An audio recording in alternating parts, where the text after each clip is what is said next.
नमस्कार, मैं डॉक्टर मोहनलाल मेघवाल, सहायक आचार्य संस्कृत, राजकीय स्नातकोत्तर महाविद्यालय प्रतापगढ़, राजस्थान।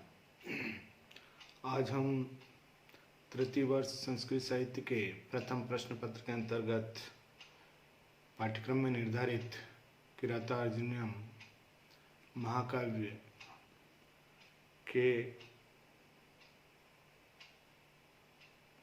महत्व और उनके रचयिता महाकवि भारवी के जीवन परिचय के बारे में विस्तार से जानकारी लेंगे। संस्कृत साहित्य में महाकवि भारवी और उनके काव्य महाकाव्य किरातार्जुनीयम का महत्वपूर्ण स्थान है। भारवी की काव्य शैली अनूठी है। भारवी के समय के समान ही इनकी जीवन विषयक प्रामाणिक सामग्री का भी अभाव देखने को मिलता है। तथापि बाह्य साक्ष्यों के आधार पर एवं कुछ किंवदंतियों के अनुसार उनका परिचय इस प्रकार प्राप्त होता है। अवंती सुंदरी कथा के लेखक ने महाकवि भारवी को दंडी का प्रपितामह माना है। इनका गोत्र कौशिक था। इनके पूर्वज गुजरात में आनंदपुर के निवासी थे, जहां से वे पहले नासिक गए तथा बाद में अचलपुर में बस गए। प्रायः सभी विद्वानों ने इन्हें दाक्षिणात्य स्वीकार किया है, जबकि एन.सी. चटर्जी ने ओरिएंटल कॉन्फ्रेंस 1944 में पठित पत्र होम ऑफ बहुभूति में भारवी को ट्रावनकोर जिले का निवासी सिद्ध किया है। इनके पिता का नाम नारायण स्वामी था। इनका मुख्य नाम दामोदर था।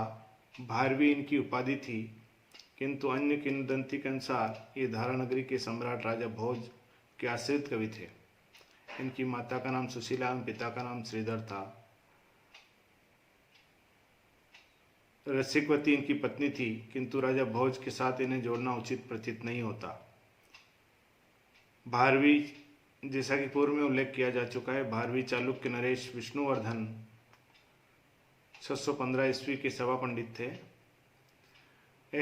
ऐहोल शिलालेख के आधार पर कहा जा सकता है कि 7वीं शताब्दी के प्रारंभ तक इनकी ख्याति दक्षिण भारत में फैल चुकी थी। संभव है उत्तर भारत में इनकी कीर्ति बाद में पहुंची हो।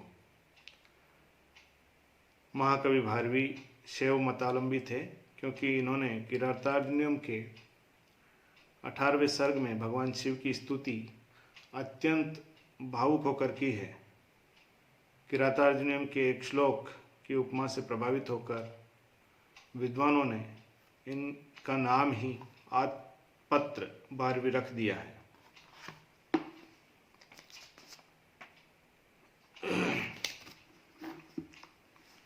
महाकवि भारवी की एकमात्र कृति किरातार्जुनीयम ही हमें उपलब्ध होती है।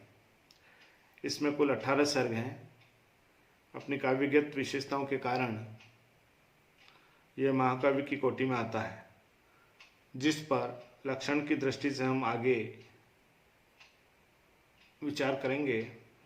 इसकी मुख्य कथा का मूल स्रोत महाभारत का वन पर्व रहा है, जिसमें अपनी काव्य प्रतिभा के द्वारा कवि ने कुछ परिवर्तन भी किए हैं।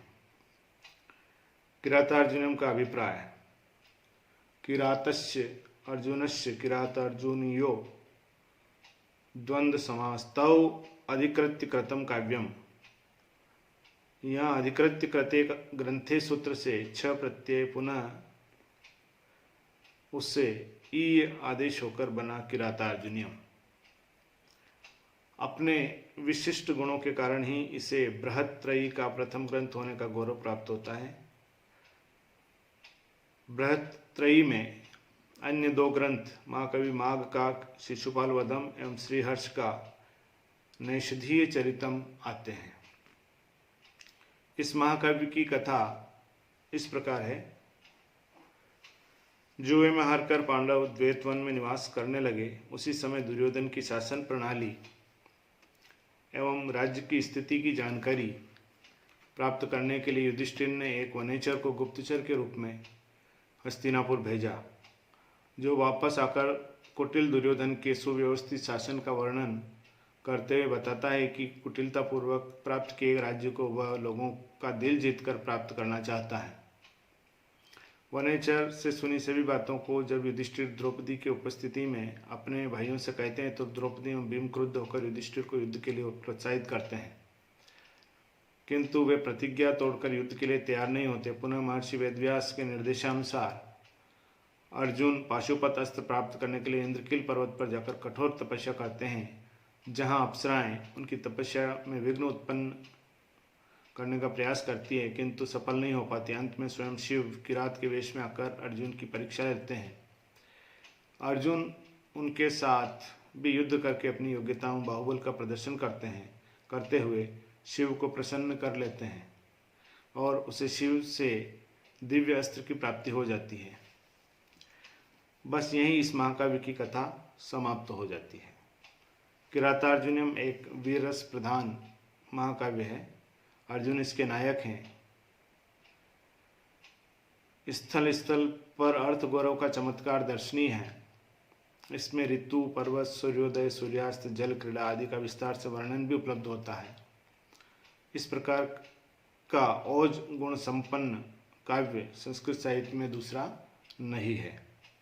इस महाकाव्य के 34 टीकाकार बताए गए हैं, जिनमें मल्लिनाथ सर्वोपरि है। मल्लिनाथ ने भारवी की वाणी को नारिकेल फल सम्मित कहा है। तो इस तरह से महाकवि भारवी प्रणीत किरातार्जुनीयम महाकाव्य का संस्कृत साहित्य में महत्वपूर्ण स्थान है, जिसका हम अध्ययन करें। जिसके प्रथम सर्ग का, जो कि हमारे पाठ्यक्रम में निर्धारित है, का हम आगे जाकर के अध्ययन करेंगे।